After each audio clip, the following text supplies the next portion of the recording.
guys, welcome back to Daegu-d Life. So, this video is going to be entirely about my experience applying to Korea to be a teacher through a recruiter to the EPIK program, the English program in Korea. All the documents you are going to need and how much it's going to cost you. Now, because I'm Canadian, this might be completely different in your country, so I always recommend talking to your recruiter and double checking with your consulate, possibly over the phone, just to make sure you have everything you need when it comes time to apply for your visa. So, first things first, you need to graduate from university. So I graduated with my BA in June, and I started applying to EPIK in April. So recruiters recommend that you start applying 6 months in advance to give yourself the most amount of time to gather your documents and for your recruiter to get them all to EPIK so that you're not rushing, because the last thing you want to be doing is rushing with this. So first things first, if you have not graduated at the time you are applying, you need to go to your registrar's office and obtain a letter of expected graduation. This document will cost you $10, and this is not a confirmation of enrollment. This letter has to specifically say, so in the case of myself, Sydney Pinchbeck will complete her degree on the day of, I guess, whenever the term ends, and will receive her diploma, and it must state what your degree is. So will receive their degree in XYZ, and will receive their diploma on, and it must say the exact date you will get your diploma. Otherwise, it's not going to be acceptable. So you need a letter of expected graduation.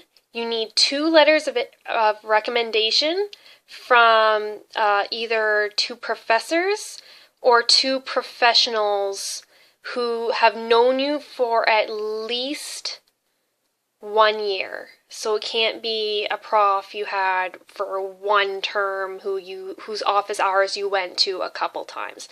It has to be somebody you know very well who can actually give you a very good reference letter, because what EPIK's looking for in those letters of recommendation are you a good worker? Are you going to show, do you show up to your classes all the time?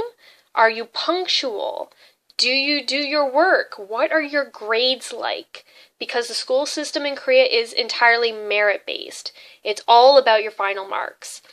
And so in my case, my marks were not great in second year, but by the end of 5th year, I've managed to bring them up to mid to high 80s, which is phenomenal considering I was in the 60s, only 4 years ago. And so that was something about my character that my profs were able to remark upon. You also need a CV, so a resume that is everything you have been working on, so all of your jobs, all of your schooling, or jobs that are relevant to teaching. So anything in which you have volunteered or worked with kids or students, any teaching experience you might have, and then any other sort of, I put on administration stuff. I was a research assistant and administrative assistant for my professor, so that was something that I also added onto my resume. Also, are you involved in clubs? So, are you involved in school? Are you somebody who's sociable and is going to go out to actually make friends while you're in Korea? When I did the TEFL course, which I will talk about in a second, they actually recommended putting down your hobbies, because that's another thing that they'll look at to say, is this person going to get here and be a total miserable shut-in? Or are they going to go out and take cooking classes? Are they going to go out and try martial arts? And stuff like that. They want to actually get a feel for your character even through your resume. And on your resume and on your application form, which should be provided to you by your recruiter, you need to get 6 passport size photos. So like the little photos that go on your passport, you need 6 of those. And in total, those cost me $40. You will also need some transcripts. So if you order, I think 8 transcripts, you should be fine. I got 3 unofficial transcripts, and then in the end I used 4 official transcripts. So for a total of $70. So even if you haven't graduated yet, get yourself some unofficial transcripts until you get your official ones. If you work with a recruiter, they will tell you what you need all of those transcripts for, but you will be sending some of those transcripts over to Korea, and you will need some of those transcripts for your visa. So make sure you get enough. I wouldn't say you need more than 10, but if you want to just be careful, make sure you do not open them. If you open them, they will no longer be official and they will not be accepted. So be careful. Don't let anybody open those, and don't open those yourself to look at your grades, because then you'll just have wasted $10 for yourself. So TEFL, which is teaching English as a foreign language, or teaching English as a second language, or teaching English to speakers of other languages. Now, this is something you must complete before you get to Korea. And in my case, I was able to enroll right away into a seminar, and you have to do minimum 100 hours, 60 hours in class, 40 hours online. And because I did not want to be waiting for my certificate on this, as soon as I was done the 60 hours in class, I started my online and I was done in the week. And which was very helpful because my recruiter called and was like, so do you have proof that you have this certificate? In which case I was able to go, yes, I do. And I took pictures and I sent them to him, and he could then send them to EPIK to show that I had my teaching certificate. If you took a Master's of Education or anything like that, I don't know if you need, well, you probably do, because your Master's of Education is specifically for teaching English, but not for teaching English as a second or foreign language. So I think you still have to do it. I'm sorry. And that cost me $900. But everything in the course, I can say, is relevant.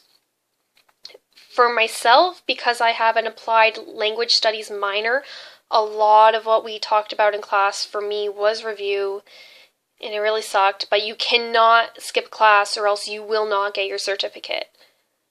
So stick through it, and in my experience, it was actually a lot more fun than I thought it would be, considering it's 6 10-hour days, which is not fun for anybody, but you got to do it. You got to get it done, and get it done as soon as possible.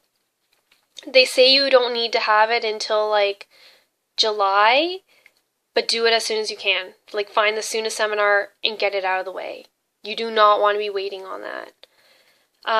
You need to go and get a criminal record check from a certified commissioner, and you need to get fingerprints.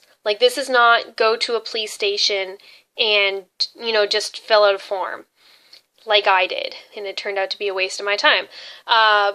This is fingerprints, so that, they have your fingerprints on record, and this will cost you about $75. If the commissioner himself does not offer to make a photocopy yourself. Maybe make 2 copies. I only needed the original copy and the photocopy, but you need minimum 2. Get them both notarized, and one of them you will need to get a second notary or apostle, where you take it to the Korean consulate and they put a sticker or stamp on it, and then you have to send it to Korea. Same with your letter of expected graduation. You need to get it notarized, and you need to put a stamp on it. The criminal record check, then you will need that for your visa, so that's why you need to copy it and get it notarized. That way you have it and is ready to go. Once you have all of these beginner documents, my recruiter sent me a whole list of everything I needed to send them at that point in time. I didn't have my diploma as of that moment, but I sent them everything that I had then that was ready. So I sent my criminal record check, I sent 2 unofficial transcripts, I sent my letter of expected graduation, my notarized criminal record check, my letters of expected my letters of recommendation, and my application form. The application form should be provided to you by your recruiter or by EPIK, and that you need to fill out too. And I also had to enclose 2 passport photos for those 2 packages as well. This package costs like $81. So make sure you have it all the first time you send it over, because you do not want to go get all those things again. And it's a lot of money.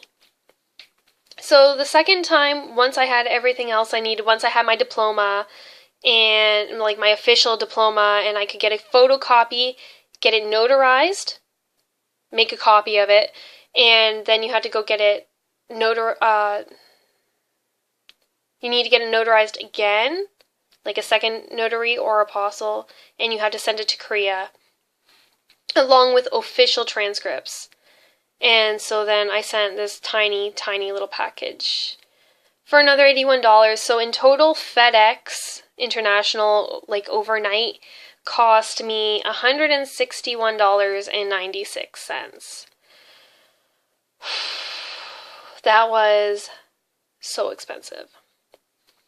So, once in the process of all this, you're going to have an interview with EPIK. My interview went really well. Maybe I'll do a video on my EPIK interview. Maybe I don't know if I really have any tips, but maybe I'll talk to you about some of the things they asked me, and maybe some tips for making your application better so that you don't have to go through as much as I did to fix it before they were willing to submit it to schools. So once you pass your interview and you sent everything off, now is the magical time to get your visa, the exciting visa. So as soon as you have your contract in hand, you need to take your contract and your notice of appointment, your notarized copy of your diploma, and your notarized copy of your criminal record check, and a transcript, plus your visa application form, your declaration of health, and you have to do another declaration. Oh, it's the consulate checklist. You want to take all of these to the Korean consulate, and then you cough up another $60, and then you get your magical little E2 visa that says you're allowed to come and stay in Korea for 13 months. Yes! So that's the point that I'm at right now. I just got my visa today, and let me tell you, it was so stressful because I did not know I needed my notarized criminal record check or a notarized photocopy of my diploma. If I had known those 2 things, it would have gone so much smoother. But I'm letting you know now because they're not on the Toronto consulate website. So I hope this helps. And just, I guess, for a grand total of how much applying for the job in Korea cost me. It cost me $1,328.96 Canadian. Let me tell you right now, I am so freaking broke. I'm going to Korea with no money in my pocket, except for what I've saved up to live off of for my first month.